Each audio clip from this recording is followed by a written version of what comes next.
Welcome to a mini Mastering BakeSmart. Today we're going to talk about changes we've been working on for e-commerce to both modernize, improve, ideally improve conversion rates, which puts more money in your pockets. I'm going to walk through just sort of the organization, navigation, how products are selected, and then at the end we'll talk about some things that are coming soon. This is a work in progress, but we've made a lot of progress on this, and so wanted to take a moment to kind of lift up the curtain and show you guys what's going on. We're open to feedback. A lot of this is based on market research, on how to improve conversions and again increase sales via e-commerce. So there's some things that if we get feedback that comes up against that research, we're going to push back on it. But we're always interested to hear thoughts and opinions. So please feel free to do so. I'm going to share my screen here.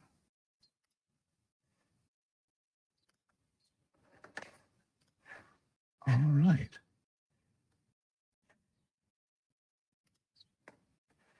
Oh, welcome to the new e-commerce at BakeSmart. Just kidding, this is the old one. This is how we traditionally had it laid out. A category, and then click into a category, and then inside that category were subcategories, and then we'd click into the subcategories onto the products to select the product and add it to the cart. We've moved away from that. Now it's all continuous scroll here, right? So the categories are displayed on the left side of the screen if there's room. If there's not, and I shrink my browser down a little bit here, they're going to appear across the top. Okay. Subcategories, instead of being something that you have to drill into and then back out of if you make the wrong choice, are simply filters within the categories. Okay, to get your users to the information they probably want faster. So really your organization of your products are unchanged. They're still product category, category, subcategory product is still our schema that we're using. Nothing changes there. That all remains. What has changed is how we use those. Whether it's a breadcrumb creating click through or a quick drop to. We'll dive into all that in just a moment with navigation. Some other things about organization that have changed are the layout, how the layout is organized. Our search is now up top, as is our fulfillment information. These were kind of floating around in different places. Well, here, I'll show you where they were. They were here, and then they were here, right? So we took this whole row and moved it up to create more space to show your products. We also added a banner.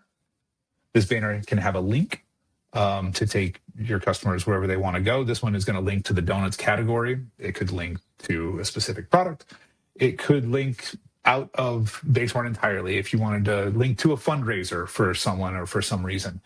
And then what also has changed is same day. Same day we just treated previously as a category available today, but we thought it kind of got lost there and didn't quite fit the schema of what belonged there.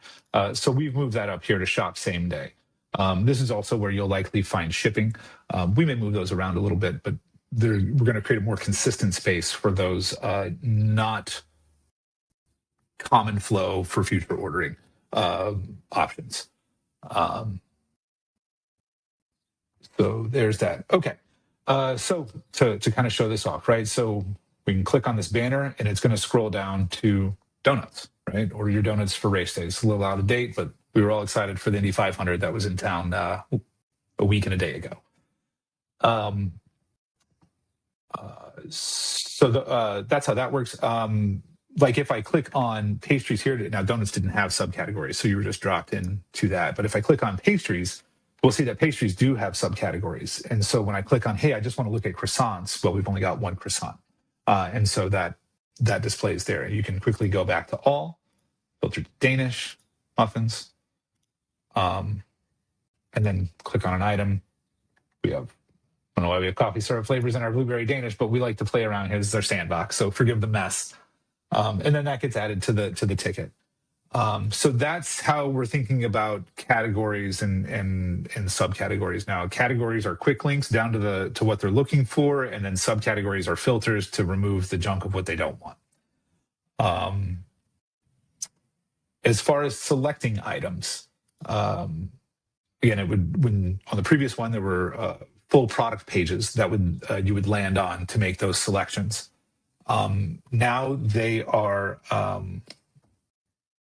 modals. It's called a modal, which stays up in front of the customer, right? What this does is, this is another part of the market research, is you want to prevent the user from losing context. And when you have to click in and then click back out, they have to reset their context in their mind of where they are and orient themselves within your e-commerce store. With this, the background's still there, so they can still see like, hey, I haven't gone anywhere. I'm just being presented a new decision. So they've got the French bread. They can say, I want this unsliced. And then add it to the cart. It pops up there. So just removing clicks in and out. In the past, once they made a selection, we said, all right, now we need to bring them back out. So we were kind of doing that work anyway. So we've just removed an automatic, we've just kind of cleaned things up a little bit. So that's how that works. I'm imagining almost all of you are using bundles. This is how we're handling bundles online now. So this breakfast pastry tray, right? So we've got required selections. We need to choose 12 here. So as we click, we can see the progress bar moving across. So the customer, again, knows exactly where they are in the process, what they still need to complete. When there's options here, right? So if I'm choosing 3 blueberry Danish with vanilla, bear with me here. We're just kind of making things up, but this could be coffee selections, anything like that. This will apply to that blueberry Danish. Then if I want to add another blueberry Danish with caramel coffee syrup flavors, I can add another blueberry Danish. It will let me know I'm editing the second one here, right? So we can get very, very granular and specific in how these are being handled.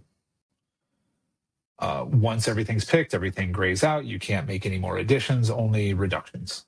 And then that would allow you to add again. Again, we're not done yet. We still have selections required. So if I click on the schmears, pick the items, I can choose 6 of these. We'll do 2 of each.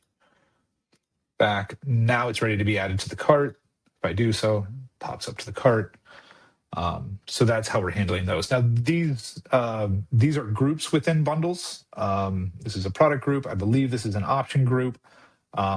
We can have signature products within bundles. So this can get very complex, very sophisticated. We try to keep the interface simple very quickly, but still showing them every step of what needs to be completed to add it to their cart. As far as cakes go, which seems to be the biggest point that people have opinions on.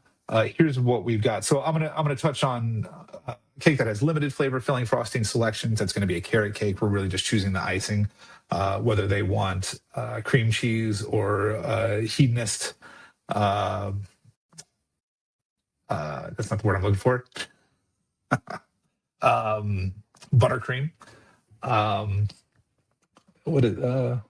think of the word right after this thing ends.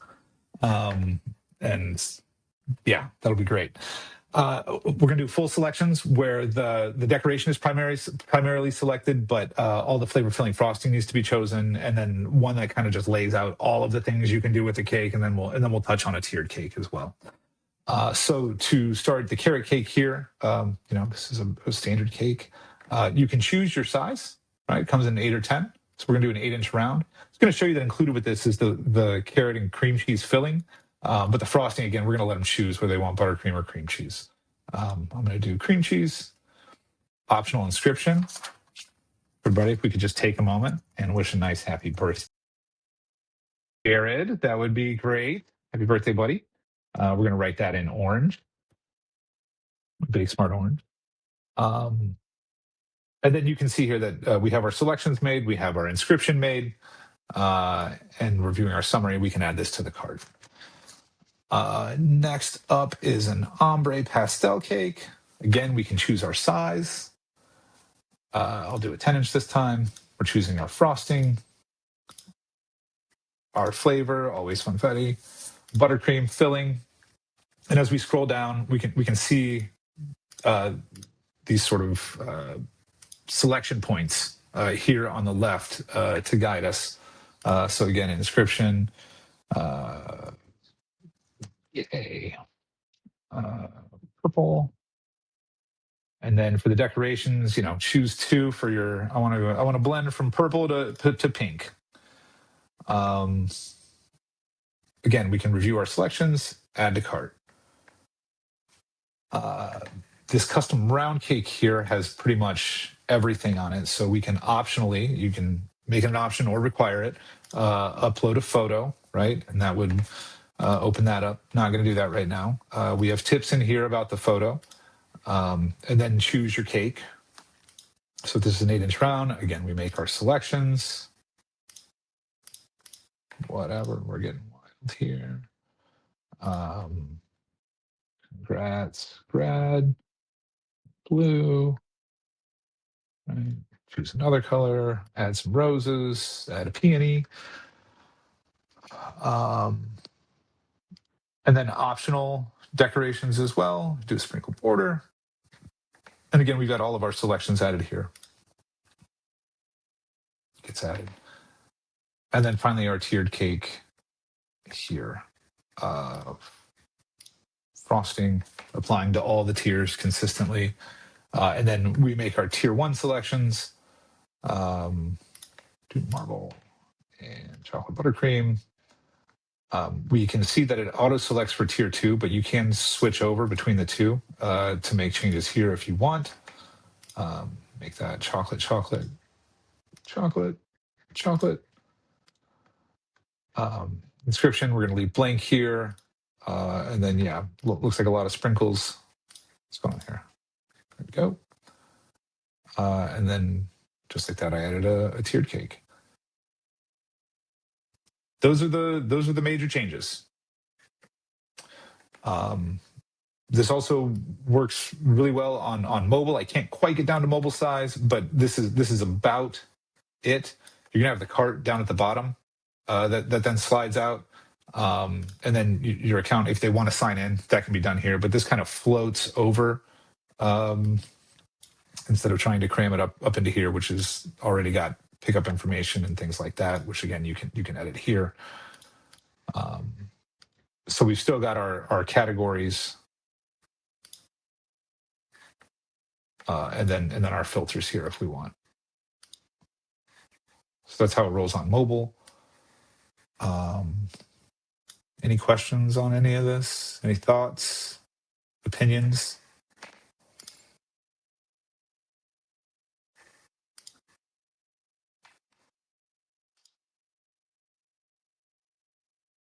Concerns? Do we like it?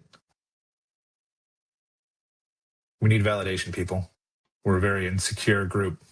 I think it looks great compared to like with subcategories, people not knowing that they were subcategories. So I think this really solves that. So fantastic.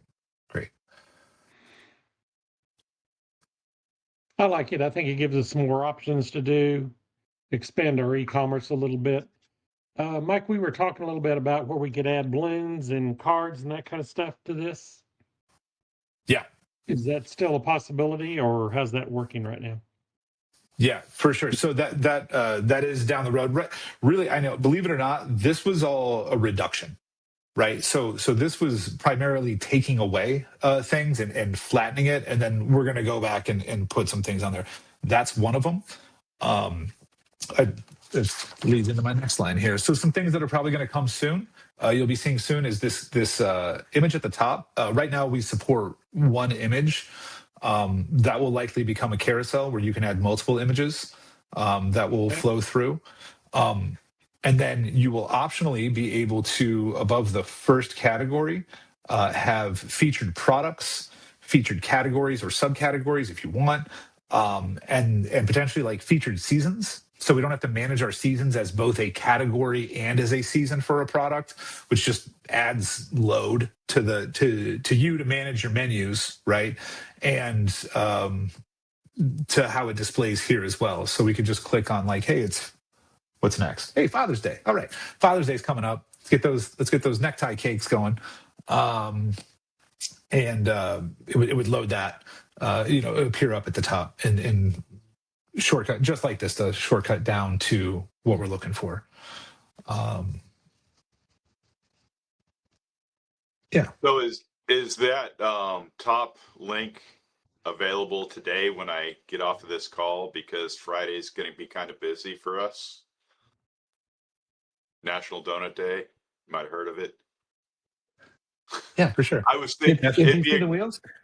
Oh, there we go. The donuts on the wheels. Yeah, this is. I'm sure. just looking at the track. I don't read fine print at all. Old and blind. It's something that'd be great, and that'll link down to a main product or the whole category. Well, it can do either. So you can define this link here. Give me a second. E-commerce.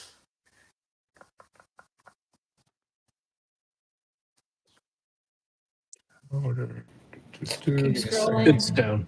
Right, it's here it there. is. Yep. So this is to the category. Now we actually still have let me go down to like the Homer, right? This extra large donut. Yeah. I do believe this actually loads. There you go. It does.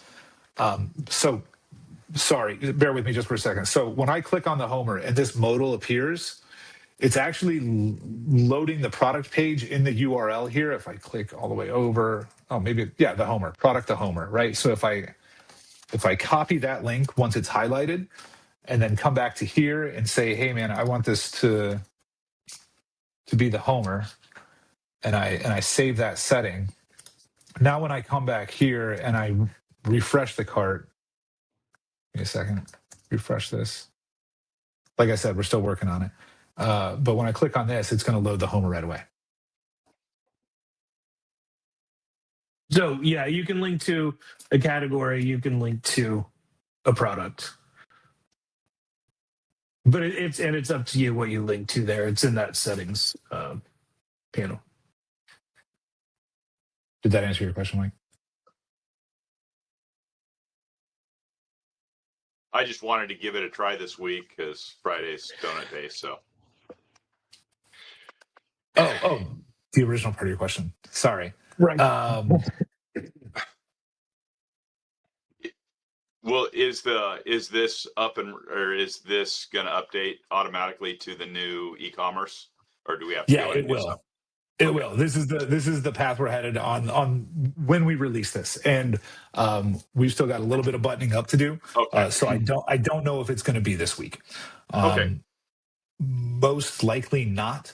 But we're still working that out on this end. And weird question, research wise, is there any way to grab stats on clicking of links for orders or not? Well, what do you mean by clicking of links for orders? Like which products they click into and all that sort of thing? Yeah, like if we're promoting Donut Day or we're Oregon, so we've got Pride Month coming, Father's Day, to see how well this spot is doing.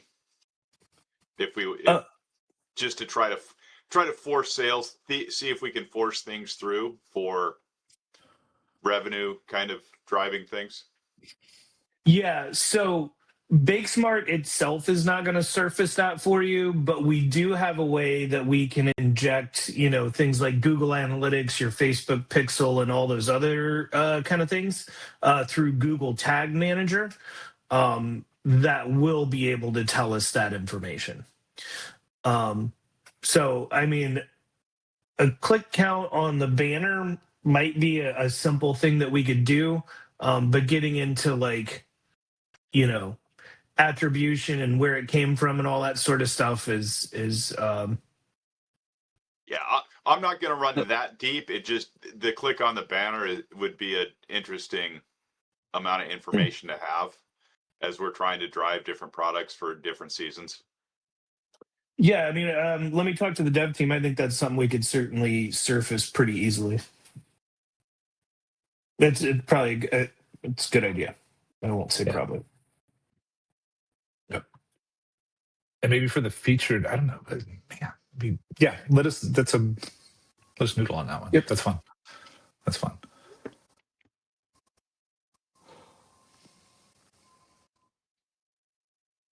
The product list down the side is also a good thing because people like me are lazy. In the main page, so they don't have to scroll all the way to the bottom.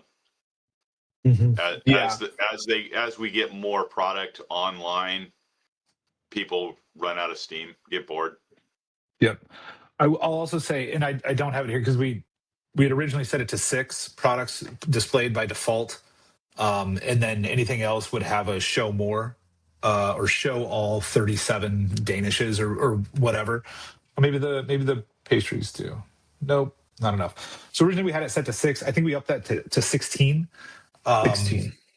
And so then anything that has beyond 16 will then expand. So that's called progressive disclosure. Also a good idea, again, so they don't get fatigue of scrolling. So it was another one of those tried and true UX rules that's been well researched to only give them so much they can handle it once and then display more if they request it. Can we adjust that ourselves, or is that baked into your format? Yeah, that's baked in. Okay. Yeah. So here's the reason why. That right now we're doing it automatically on the front end, which means in the browser, on the user's device. Is we're saying we're going to display 16. So if we were to change that when we load this, we then got to go make network calls and say, hey, how many for this one? How many for this one? How many for this one? Because we're actually lazy loading this screen beyond a certain number of products. And then it would slow it down to then have to okay, well, I'm pulling them, well, how many? And it's different from, you know what I mean? Like we're then using a lot of logic and it can get sludgy very quickly. Very fair. Fast, but rather than slow. Yeah.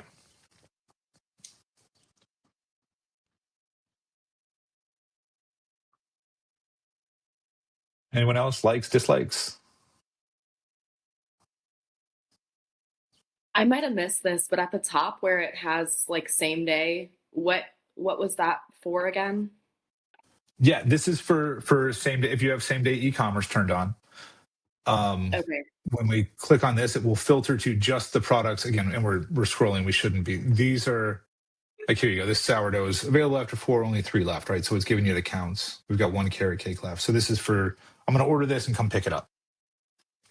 Okay, and then the submit a custom inquiry. Does that take them? Where does that take them?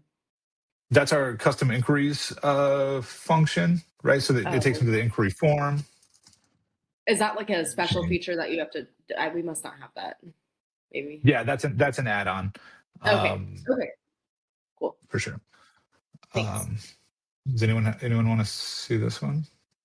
All right, so we can 317691530. I'm opted in for text messaging, which we have text messaging, folks. I don't know if anyone's interested in using that. They'll give you order notifications, payment or order confirmations, payment confirmations.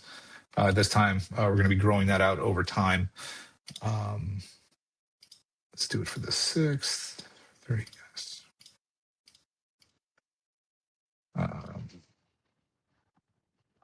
Pretty cake. Add an image we want, send inquiry. So that gets sent. That actually pops up here in real time. Oh, wait, where is it?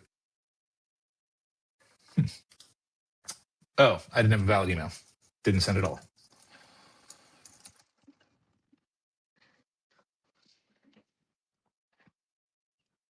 Wait, confetti. There we go. New inquiry received in the app. We see it here.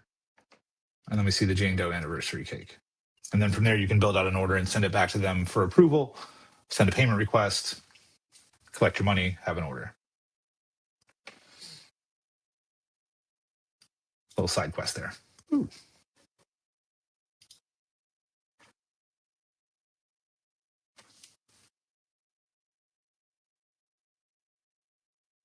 Anybody concerned about this being rolled out to your e-commerce store? Like I said, we've got a little bit of cleanup to do here, some additional QA testing. But all in all, it's coming together. I think we've really reduced scrolling when making a selection on a product, and having to, again, dig in, come out, refine a product if they want to. It's all presented to them on the top screen there, top level.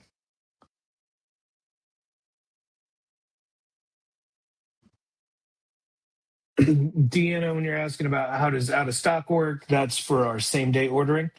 And you would be setting either your PARs or what you've baked in the application.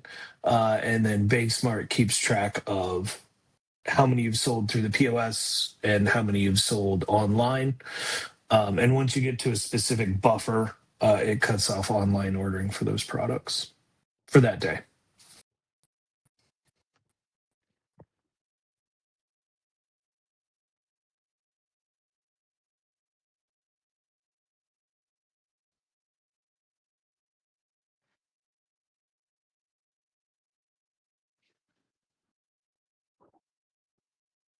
All right, folks. Is the order ready notification tied into this at all, or is that a different thing?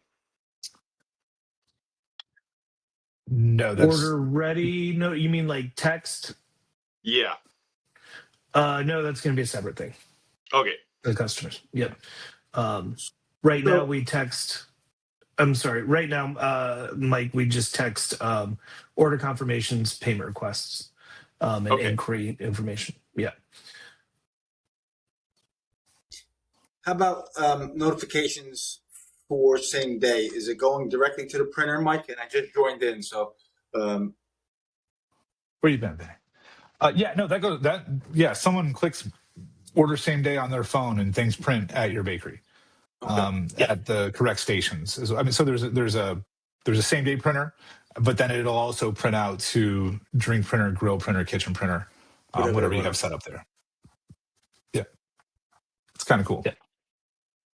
It does. Sounds it. Yeah, it's like space magic. It's neat.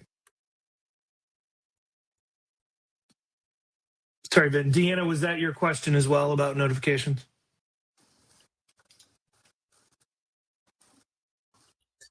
So one of the things, Jared, and I'll answer for her. Sure. Right now, we're getting our emails at one location for both stores. We're at one email address, I should say, not one location. Is there a way to separate that? As far as, so if the Wayne store gets an order, it's going to that info at Jankarelli's, and the same as Bloomfield. Can we have them go to two different emails for the stores? Because it gets a little, as soon as we turned it on, we started getting orders, and just one person is pretty much always watching that email. There's no W marked in front of it to sort of find it real easy. But it gets a little hard to find. Yes, each location can have its own order notification email address. So email notifications to. Sorry, that was quick. I'm in settings and then locations, and then I've got my, you'd have Wayne and Bloomfield here.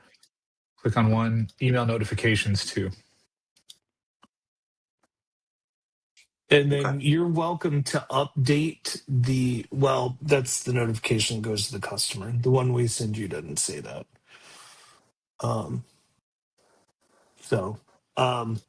We're also fairly close to a order review feature that you can turn on for different kinds of different places from where orders originate from. So that'll probably be something you'll probably find useful, is you can turn it on just for e-com orders, and then we mark those, and then you have to mark it as reviewed. So that'll be coming out soon too. All right. And can we just make everything available for e-commerce and then just mark it out of stock instead of keeping a hard number on inventory? Can we just say, hey, it's available, and when we know it's out of stock, sort of like the old system, just mark it out of stock? Is that an option on this, or you have to put a number in? For same day? Either or, same day or, future. I guess it's for same day. Yes. For same day, no, we're following those. We're building a lot, but you can set it to 100 and then just set it to 0 when you're at 1,000, a million, whatever. So just set it and forget about it. I got you. Yep. And then you can go in and 86 those manually. I mean, it saves you from having to count them at the beginning of the day. But we're keeping track there. So if you set it to 100 and then you're transacting sales in the store throughout the day, it's reducing that number that's available and presented online. Okay. So it's same day e-commerce. I know e-commerce is in the name and you're doing it on a website, but that is more tied to the point of sale than it is to future orders and custom cakes. You know what I'm saying? Right. Like that's just a point of sale machine on someone's phone. Right. Okay.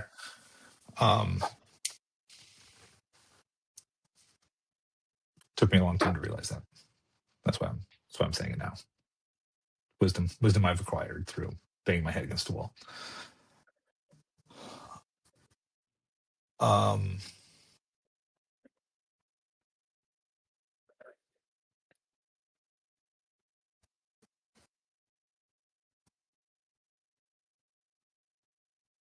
And then to answer that also, we don't track on hand for future orders. We just assume it's available. But the fix for that, sorry, that's what I was saying. So we don't track on hand. We assume if you're going to make it available online with lead time, which is what our future ordering e-commerce does, that you're doing that because you can make it, right? But if you get to a point where you can't, there's an ingredient that's out of stock, the decorator that handles that stuff got sick and isn't available, you can, what we do is we create a season called out of stock, and use that season to, right, so we'd come here to seasons and we'd create one called out of stock, set it to some date in the past, like the January 1st to whatever 1st, and then just add that product to out of stock. My almond croissant guy's sick, so we'll set it to the past here. Oops. Come on, guy. Wait. Oh, I went too far. This is also a great way to close your orders for the weekend. You put something in a season that starts after the weekend through the end of the year. So if you're booked for the weekend on custom cakes and things like that, then you make your season start on Monday when cake ordering opens back up again. And then apply that season to your cakes.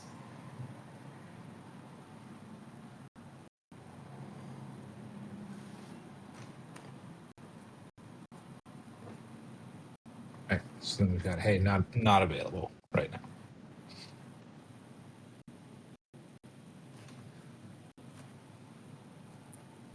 And we are looking at more advanced stuff in terms of, while we're on this, and I mean we're done with the e-commerce portion, so we're kind of in the lobby here, but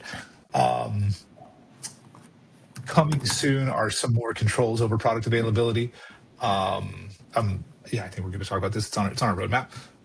One of which is limited edition items. Like, hey, I got 100 of these, and when they're gone, they're gone. Some sort of special project you want to do and sell, like. I don't know. You're going to make Yule logs for Christmas, but you're only going to make a certain number of them, and then you're on to the next thing, right? So it's limited edition. That will reduce over time for future ordering. Merchandise, if you got like cool T-shirts and stuff that like we do, that people want to buy and have, like that, and but you only have so many of small, medium, large, whatever. You can track stock of that, and then when it's out, it's out. but also keep it displayed online. So you're like, hey, here's all the cool stuff you missed out on in the past. Make sure to get the next product drop. And then also an 86 until, like, hey, we're out of this and we're going to be out of it. Like Heather said, the workaround right now for the seasons, to use seasonal to say, hey, we can't take any more of this until next week. So we're going to 86 this until Monday. We're going to 86 this until spring. Those types of things. Where then when it's back in, it'll be back in on a regular basis. So, Hey, Mike, a quick question on this. So when, if we set, like an almond croissant, and we set 100, and all of a sudden when it hits 100, does it vanish or does it say out of stock when you go on? It says out of stock, just like it does here. Okay. It'll behave that way for e-commerce as well. We don't like to hide things that aren't available. We want, someone comes to order almond croissants. We don't want them to think you don't have almond croissants. We want them to think they need to come order them faster, get them sooner. That's what that's why I was thinking. I want to make sure it didn't 86 it and take it away until it came back. Yeah. So this one, let's see. I don't think I have any out of stock here. I just have the 3 left. Here, you can order 3 here, right? Unsliced. Right? Oh, 4 p.m. I can't even order it because it's not. All right, it's fine. But yes, it will continue to display. Oh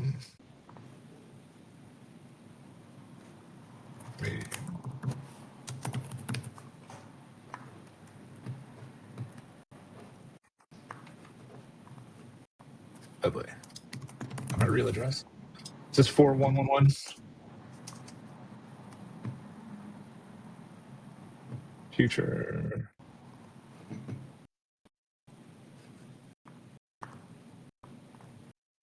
No thanks. All right, so that order is placed. Now, if we come back to Circle City, back to same day. Oops. That's silly.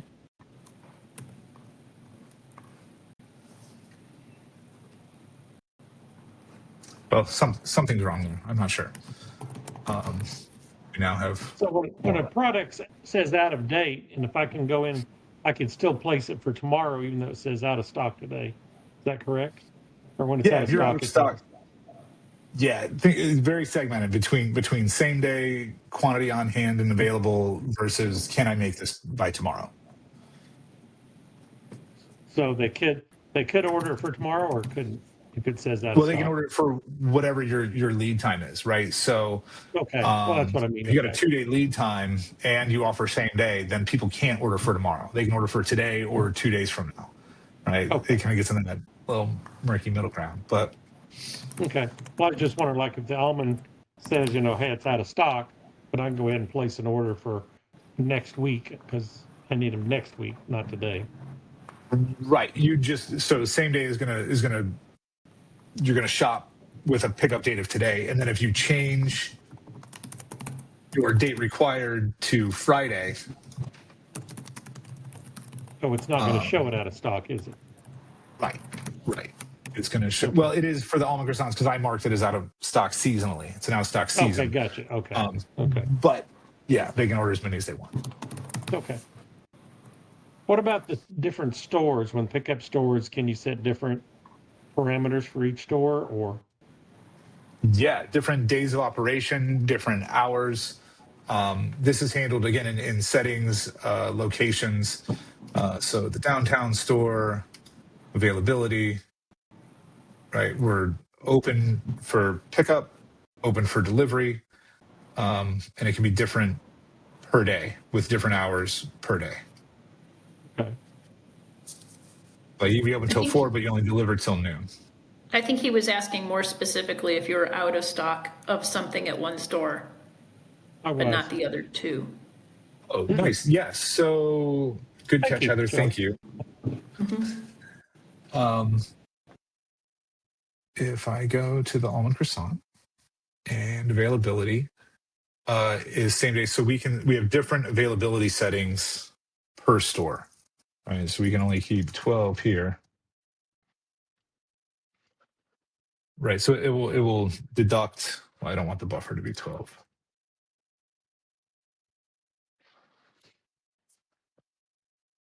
see that. So yes, we are managing those separately. So Fayetteville and Rogers are going to carry their own inventory for same day and have it be consumed either at their point of sales or through same day orders from customers on same day e-commerce. Okay. And even like you have some products available in one store but not the other, it would just be zero and okay. Well, you just mark it as not available there. Oh, gotcha. Okay. You know what I mean? And then it won't show up at all. Or zeros. Yeah, zeros work too. I have a question about the notifications again. Yeah, what's up, Tina? So today, when I was going through my orders, I had an order for an e-commerce order, but it was never fully put through. There's no payment, no name, no payment, no name. So is that the only way, as far as the POS system, is that the only way that we'll be notified? We'll dive into this one right away. Could you tell me any information you have about that? All right. So can I get back onto my on my BakeSmart from here, or should I go to another computer? What? Why don't we I could give you the hop off information and on. handle this? I can. Yeah. Okay. All right. 1 second. No, we'll come address it right now. Yeah. Okay. Yep. I can't talk. Okay. Yeah. Give me a second. Right after this, I'll give you a call. I could clear that up real quick for you guys. So basically, somebody's sale was declined on online orders, I guess. and the order still went through as a quote in e-commerce. So in other words, I guess. whether it was declined or they didn't finish putting their information in, so the order still said quote on our end, even though there was no payment and no information on it. So that's basically in a nutshell. It was either declined or they never finished it. They hit place order and their credit card information wasn't there, or that I couldn't tell you. But it still said a quote on our side. So the order technically wasn't placed. Yeah. What day did this happen? Today. Today, I believe. Yeah, today. Today, yeah. It was for 4 lobster tails. You guys getting in the seafood business? Nice. No, I'm kidding. I know lobster tails. I got $1,200 or 1,200 calorie pastry. It's delightful. So, breakfast, lunch, and dinner. As far as inventory goes, guys, as well, when you're taking from your regular point of sale, we'll stay with the almond croissant. If you're selling that in your store, is it also coming out of inventory so the online people will see that as well? So they are working together. Yep. Yeah, that's correct. Okay. And to keep going, we're pushing our signature lattes and everything online now that we have the same day. What do you suggest for inventory for that? I mean, basically, you're pretty much not going to run out of something there. And I want to make it as simple as possible. I don't want to have to re-enter inventory every day for that. Just set it up where put 100 in every day. I mean, we're not going to sell 100, and that's it, and just be done with it. Is there a no limit? Should we have a I think if you leave it blank, yeah, it could be wrong. Let's find out. Yeah. Blank, not zero. No, not zero. Correct. Yeah, I believe then if you leave the numbers blank, it'll just let it go. But I could be wrong. Oh, it's still a seasonal product. Ew, salmon croissant's getting beat up. Seasonal, get out of here.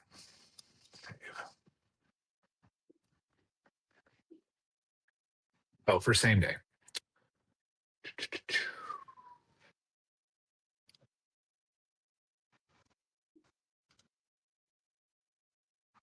Nope. Blank leaves it empty. We'll clean that up. Okay. Yeah. Yeah. Because you obviously want to sell your drinks same day online. Right. And yeah, and having to have an inventory stock of that's not great. For sure. Right. Yep. Yeah. I think just an unlimited checkbox there might solve that. Yeah, that'll probably do it.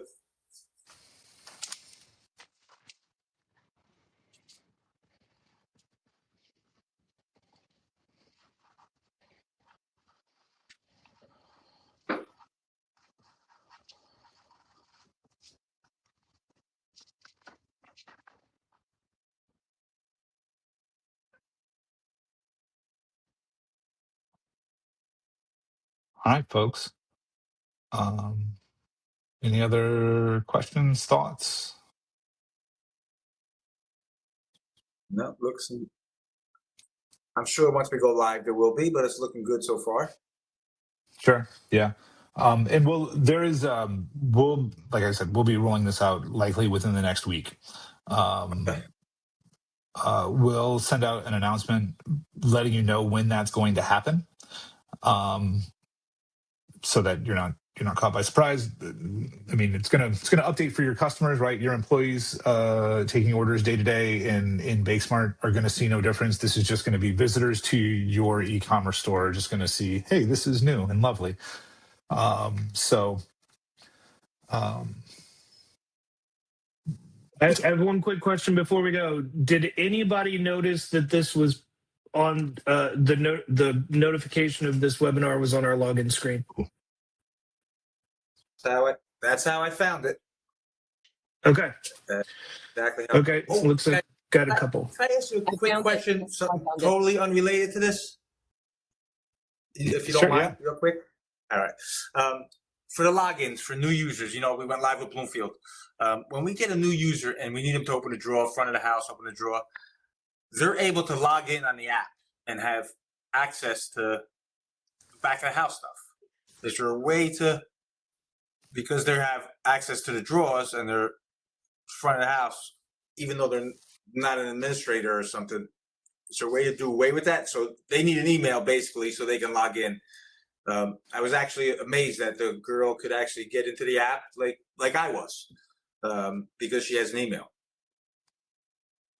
Well, I think if you're the lowest level of access for anybody to be able to open a drawer and log into the POS is shift supervisor.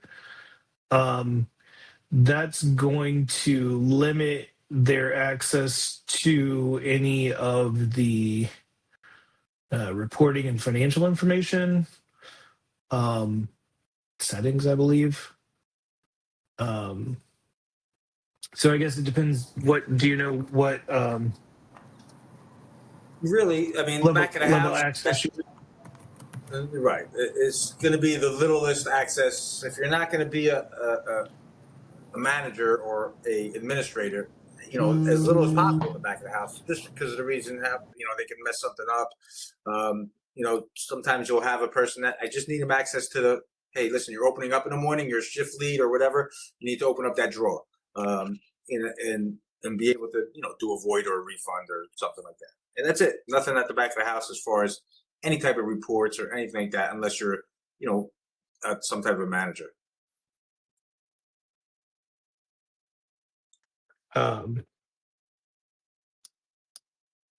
Yeah, Heather. Yeah, shift supervisors have all of your cashier and order taker permissions. They can also void payments, issue refunds, manage drawers, and override deposits. And that should be it. They shouldn't have access to reporting at all. Thank you, Heather. Mm-hmm. Yeah. So they'll still be able to get into the app, so to speak, but they won't see anything but the orders. That's correct. Okay. And that's shift lead or shift supervisor? It's shift lead is the shift lead. Okay. All right. That works for me. As long as they can't get into the reports or the financials or edit a product or anything like that, the orders are fine. You don't want them to have the ultimate power? I'm sorry? No, we want to limit their access for sure. Yeah, shift lead is the one I would go with. Okay. And they won't be able to edit it from there either, right? That's correct. correct. Okay. Good. Was that a He-Man reference, Heather? Are we all excited about Masters of the Universe? Kind of a little bit, yeah. Yeah, that's pretty. Oh, okay. Patty, did you have a question?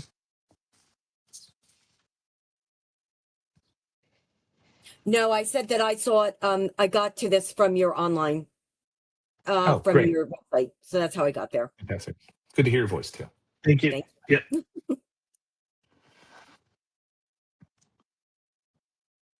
All right, folks. We're looking good. Also, loyalty is about to drop. Get excited for that. We're probably gonna, and it's going to be free, included in BakeSmart if you choose to use it. Points per dollar spent setups. We're probably going to come out with some advanced features down the road that may be pay to play, but right now we want your customers to keep coming back to you. So let's get excited about that. And then, you know what? I'm going to do it. I'm going to do it. We're gonna. If you think your website's ready for a refresh, go to websites.bakesmart.com. I'm going to post it here in the chat. We will update your website for you, get it found on Google, and ideally get you more money at a really reasonable price. Yeah, the goal is to get found by Google, to be fast, to be compliant, because there's a lot of like ADA compliance lawsuits going on right now. This is a booming business. Thought about branching into it, but decided I have a soul. What's the last one? Oh, make money. Right. Get people to buy. So there's always a call to action there of like, hey, get over to the online store. Let's shop there. So websites and e-commerce are going to work hand in hand here to get your users to become customers, your visitors to become customers. So very cool stuff there. Real excited about it. Looks pretty neat. If you click on here to see a live example, you can see kind of how it would flow. There's a couple of different themes here, so this isn't necessarily what it's going to be. As it says on this website, we don't build websites for everyone, we build them for results, right? So we're going to pare down the customizations and the frills to get you to dollars. But it's going to look great and work great for your customers. So little plug there. That's all I've got. So thanks for joining, everybody. Really appreciate it. This mini has turned into a rather full Mastering BakeSmart. So thanks again for coming. Any questions, reach out. Call the Gencarellis and see what's going on. Yep. Sounds great. Thanks, everyone.